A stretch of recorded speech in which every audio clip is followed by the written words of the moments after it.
ক্যালেন্ডারের পাতায় আজ কোনো ঈদ নেই, নেই পুজো কিংবা কোনো বিরাট সরকারি ছুটি। তবুও ঢাকার কমলাপুর রেল স্টেশনের ভিড় দেখে মনে হচ্ছে আগামীকালই হয়তো বছরের সবচেয়ে বড় উৎসব। কিন্তু এই জনস্রোত নারীর টানে বাড়ি ফেরার নয়, এই ভিড় ভোটের টানে নারী পতা গ্রামে ফেরার। সোশ্যাল মিডিয়ায় ভাইরাল হওয়া একটি ভিডিও বাংলাদেশের রাজনীতির সব সমীকরণ যেন মুহূর্তেই ওলটপালট করে দিয়েছে। ট্রেনের ছাদ থেকে ভেসে আসছে একটাই বজ্রকণ্ঠের স্লোগান, দাড়িপাল্লা দাড়িপাল্লা। কোনো বড় নেতার উপস্থিতি নেই, নেই কোনো মাইক, কেউ বিরিয়ানি বা টাকার প্যাকেট বিলি করছে না।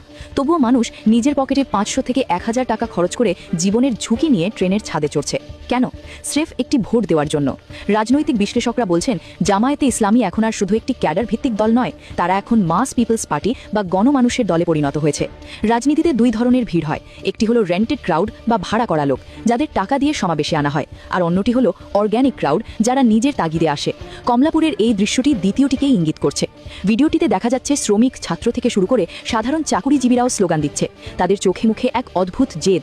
তারা বলছে, সারা বছর যারা লুটপাট করে খেয়েছে তাদের বিদায় করতে যাচ্ছে।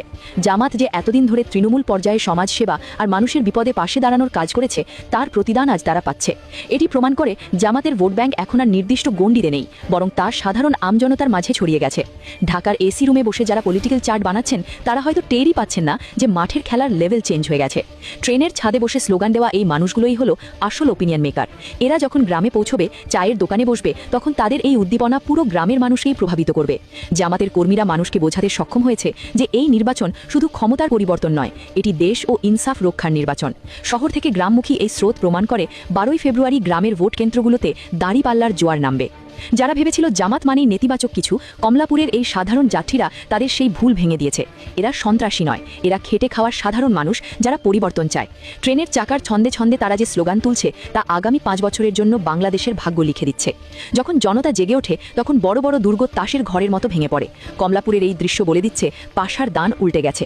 যারা মানুষের পালস বোঝেনি, তারা আজ জনবিচ্ছিন্ন, আর যারা মানুষের দাঁড়ে দাঁড়ে গেছে, মানুষ আজ তাদের জন্য ট্রেনের ছাদে। প্রিয় দর্শক, আপনার কি মনে হয়, এই জনস্রোত কি ভোটের বাক্সে বড় কোনো বিপ্লব ঘটাবে?